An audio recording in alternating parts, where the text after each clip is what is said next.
A girl which was brutally raped in Rajouri district. And where is the justice?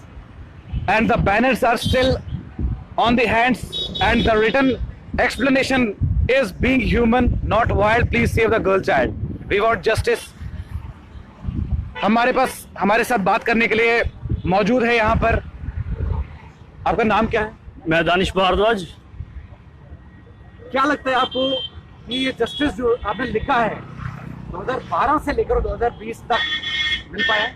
बिल्कुल नहीं मिल पाया है। और मैं बताना चाहता हूँ, मैं फाउंडर डायरेक्टर रेस्क्यू फाउंडेशन का, और आज हम वॉलंटियर्स, ये मेरे साथ वॉलंटियर्स मिलकर आज हम यहाँ पे प्रोटेस्ट कर रहे हैं। जो कि आपने देखा रजौरी में, वहाँ पे 4 से 5 साल की माइनर लड़की के साथ वहाँ पे रेप किया जाता है, और उसके फैमिली में से 2 कजन्स हैं जो कि उसमें रेप करते हैं उसके साथ। और मैं ये चीज बताना चाहता हूँ कि उस बच्ची का क्या कसूर था और उस बच्ची ने क्या किया था, क्या अट्रैक्ट किया उनको। वो 4 से 5 साल की माइनर बच्ची जो कि अभी इस टाइम पे इतनी बुरी हालत में है, जो कि होश नहीं कर पा रही है, वो सहम गई हुई है। और ये मैं आपको बताना चाहता हूँ कि एक लड़की के साथ रेप नहीं होता है, ये मेंटल हर एक लड़की के साथ रेप होता है। जो लड़कियां वहां पे देखती हैं, जो लाइव देखती हैं, जो बार बार मीडिया में आता है या आप टीवी पे देखते हैं जहाँ उसको कटघरे में खड़ा किया जाता है, ये हर एक उस लड़की के साथ मेंटली रेप होता है। आप कह रहे हैं कि 2012 से लेकर 20 तक ये हमें जस्टिस बिल्कुल नहीं मिल पाया। अगर आप बोलते हो कि मैं एक बाय प्रोफेशन एडवोकेट भी हूँ, और मैं अगर आपको बताऊं कि आप बोलते हो कि इसमें जस्टिस अगर क्या कहते हैं फांसी दी जाती है, मैं उसके साथ बिल्कुल भी एग्री नहीं करता हूँ। मैं कहता हूँ बाकी कंट्रीज की पनिशमेंट देखिए। मैं यहाँ पे एक चीज डिमांड करता हूँ, यहाँ पे हम डिमांड इस प्रोटेस्ट के लिए जो खड़े हैं, यहाँ पे स्ट्रिक्ट पनिशमेंट के लिए खड़े हैं कि ऐसी पनिशमेंट दी जाए जो कि सख्त से सख्त पनिशमेंट हो, जो कि दूसरे बाकी जो लोगों के दिमाग में ऐसा करने के लिए सोच रहे हैं या करने वाले हैं, तो वो लोग इसको सोच के कांप जाए, उनकी रूह कांप जाए कि हम अगर ऐसा स्टेप उठाते हैं कि हमारे साथ क्या होगा आगे इन फ्यूचर में। और मैं आपको बताना चाहता हूं, जो कि हमें रजौरी सोर्सेज से मालूम पड़ा है, वहां पे हर तीसरे दिन वहां पे रेप केसेस के वहां पे केसेस आ रहे हैं, और वहां पे कुछ ऐसी फैमिलीज हैं जो कि वहां पे डिनाई कर देती हैं कि हम इस लड़की को घर पे नहीं लेके जाएंगे। मुझे बताइए उस लड़की का क्या कसूर है। और इससे पहले अभी जस्ट एक 14 साल की वहां पे लड़की का जो कि रेप हुआ था, और टेम्पो ड्राइवर से उसने शाम को लिफ्ट मांगी थी। अभी आप यकीन मानिए कि यहाँ पे एक ड्राइव चली थी हमारे जम्मू में, आई दिस एंड आरओ दिस, और ये नंबर है मेरा, मैं हेल्प के लिए हमेशा खड़ा हूँ, आप लोगों की उसका खड़ा हूँ। आप मुझे बताइए क्या ये सेफ है? और ये जीती जागती एग्जांपल है जो कि आपने रजौरी में देखा। वहां पे टेम्पो ड्राइवर ने वहां पे लिफ्ट लेती है, वो लड़की घर जाने के लिए ट्यूशन से आ रही थी, और उसके साथ एलिजिडली वहां पे रेप किया जाता है, पूरी रात रेप किया जाता है। जब वो थक के सो गए, वो लड़की घर जाती है वापिस, और घर पे जाके अपने माँ बाप को बताती है। माँ बाप बोलते हैं आगे से कि हमें पुलिस में नहीं देना है, मुझे मीडिया में नहीं देना है, और लड़की चोरी से 109 नंबर मिलाती है और वो पुलिस में देती है, और वो रिफ्यूज कर देते हैं कि हमें इस लड़की को घर पे नहीं रखना। मुझे बताइए उस लड़की की क्या गलती है? ये लड़के दिन ब दिन इस तरीके से क्या कहते हैं, इस तरह से क्राइम करते जा रहे हैं, और हमारी गवर्नमेंट कहाँ सोई हुई है? मैं कहता हूँ कि मोदी जी जो कि इस टाइम पे नारा लगा रहे हैं बेटी बचाओ बेटी पढ़ाओ, कहाँ है हमारी बेटियां? तो इस टाइम पे जो स्लोगन चल रहा है, आपने जैसे कि यहाँ पे देखा, ये लड़कियां हमारे यहाँ पे सेफ ही नहीं, हमारे देश में सेफ नहीं है। यूपी हाथरस रेप केस तो सबको पता है, बिल्कुल बड़ा रेप कांड था। वहाँ के भारतीय जनता पार्टी के एक बहुत बड़े अधिकारी जी जो टीचर भी रह चुके हैं, और उन्होंने ये बात कही थी कि रेप को रोकने के लिए संस्कार का होना जरूरी है। क्या being a boy Do you really think कि सिर्फ लड़की के लिए संस्कार होने चाहिए, लड़की के लिए नहीं होने चाहिए? मैं बिल्कुल इसमें आपको बताना चाहता हूं कि जैसे कि हमने संस्कार की बात की, मैं कहता हूं कि आज के टाइम पे अगर आप देखिए लड़कियां, जो कि लड़कियां इस टाइम पे हम लड़कों से आगे हैं, वो काम कर रही हैं, वो काम करके दिखाती हैं, वो इतना आगे पहुंच चुकी हुई हैं। हर एक कंधे से कंधा मिला के, हर एक एडमिनिस्ट्रेशन की बात करें, वो सबसे आगे है इस टाइम पे लड़कियां। और जो लड़के हैं, लड़के क्या कर रहे हैं? लड़के आज के टाइम पे इस तरीके से क्राइम कर रहे हैं, और लड़कों के जो पेरेंट्स है वो क्या करते हैं? उनको पनाह देते हैं अपने घर पे। मैं तो कहता हूँ जूते मार के उनको बाहर निकालना चाहिए, और पुलिस में उनको उनके माँ बाप को लेके जाना चाहिए, और ऐसे माँ बाप को ट्रायल देके उनको माँ बाप को मारना चाहिए। मैं कहता हूँ कि माँ बाप क्या कर रहे हैं? सोए हुए हैं क्या? ऐसे माँ बाप का क्या करना क्या है हमें? मैं अपने हर सेशंस में, अपने लाइव सेशंस में बोलता हूँ कि अपने माँ बाप को, हमारे माँ बाप को जो कि बच्चों को सेशंस देने चाहिए महीने में। मैं कहता हूँ ज्यादा आपके पास टाइम नहीं है। हर घर पे अगर बच्चों के अगर 5 मेंबर्स हैं, 5 के पास फोन है, तो 5 फोन में बिजी हैं। किसी के पास इतना टाइम नहीं है कि हम बात करके देखें, किसी के साथ बात करें। कोई भी इतना बिजी, आजकल सब बिजी चल रहे हैं। संविधान जो है वो भी इस चीज की इजाजत देता है, अकॉर्डिंग टू इंडियन लॉ, कि जो रेपिस्ट है उसको भी लॉयर दिया जाए।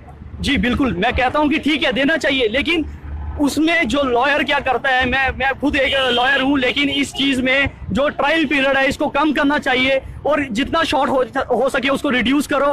क्योंकि जितनी बार उसको ट्रायल करेंगे, जितनी बार आप मीडिया में लाएंगे, जितनी बार उसको कटघरे में खड़ा करेंगे, उसके साथ उतनी बार मेंटली रेप होगा। सर आपसे एक मैं बहुत इंपॉर्टेंट क्वेश्चन करूंगा जी। अगर आप बीइंग अ लॉयर, अगर आपके पास एक रेप केस आता है और रेप करने वाला कास्ट नहीं देख रहा, रेप करने वाला एक बहुत बड़ा दिग्गज आदमी है, तो आप उसका रेप केस लेंगे क्या? उस लड़के को इंसाफ मिलेगा?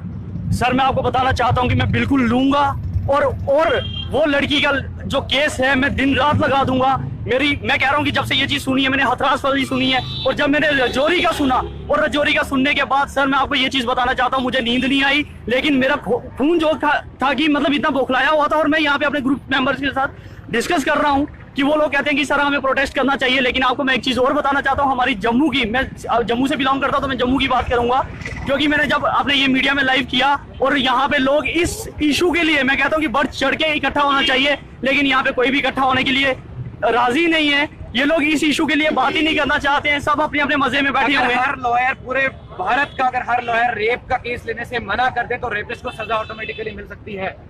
बिल्कुल मिल सकती है, लेकिन मैं कहता हूं कि उसके लिए हमें जागरूक होना पड़ेगा, सोसाइटी में जागरूक होना पड़ेगा, सोसाइटी को अपनी आवाज उठाना पड़ेगी। अगर आपको ऐसा दिखता है कि यही कल्प्रिट है, मैं कहता हूं मार के उसका वहीं पे कचूमर बना दो। हिसाब से पनिशमेंट क्या होनी चाहिए इसको? सर ऐसी पनिशमेंट होनी चाहिए जैसे कि आपने देखा कि ये जितना ब्रूटली रेप करते हैं, उतनी ब्रूटली इनके लिए इतनी क्या कहते हैं, मतलब ऐसी सजा होनी चाहिए कि इनको यहाँ उनका जो ऑर्गन है सारा कुछ पब्लिक के सामने किया जाएगा, और फैसला पब्लिक के अकॉर्डिंग होगा कि इस बंदे के साथ क्या होना चाहिए या क्या नहीं होना चाहिए। क्या 2012 के दिल्ली रेप केस के बाद लगता है आपको ऐसा कुछ देखने को मिला?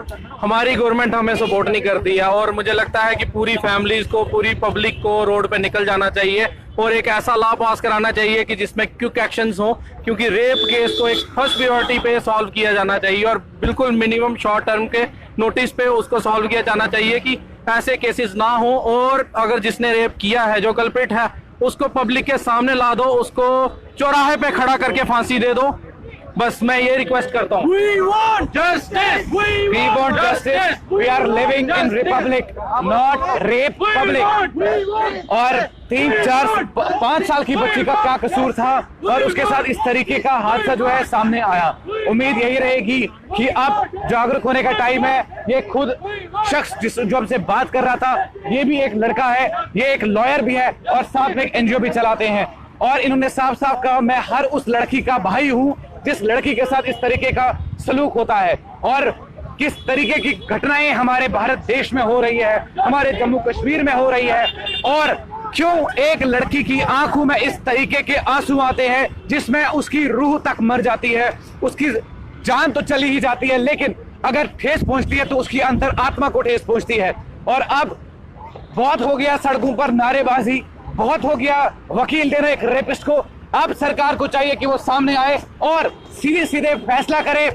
और अगर फिर भी आप चाहते हैं कि आप एक रेपिस्ट को सीधे सीधे लॉयर प्रोवाइड करें, और वो लॉयर जो है आपसे पैसा हटेगा, और उसके बाद आपका केस जो है शट एंड क्लोज हो जाएगा, तो कहां रहा उस लड़की का इंसाफ? कैसे मिलेगा उस लड़की को इंसाफ? क्या देश की बेटी सेफ है? क्या देश में जो स्लोगन आप लगाए जा रहे हैं बेटी बचाओ और बेटी पढ़ाओ के, क्या वो खोखले स्लोगन्स हैं? अगर हैं तो उनको बंद कीजिए। 2012 से लेकर और 2020 तक जिस तरीके के हथरास रेप कांड जो है सामने आया था, उसको मद्देनजर रखते हुए आज 5 साल की लड़की का रेप हुआ है।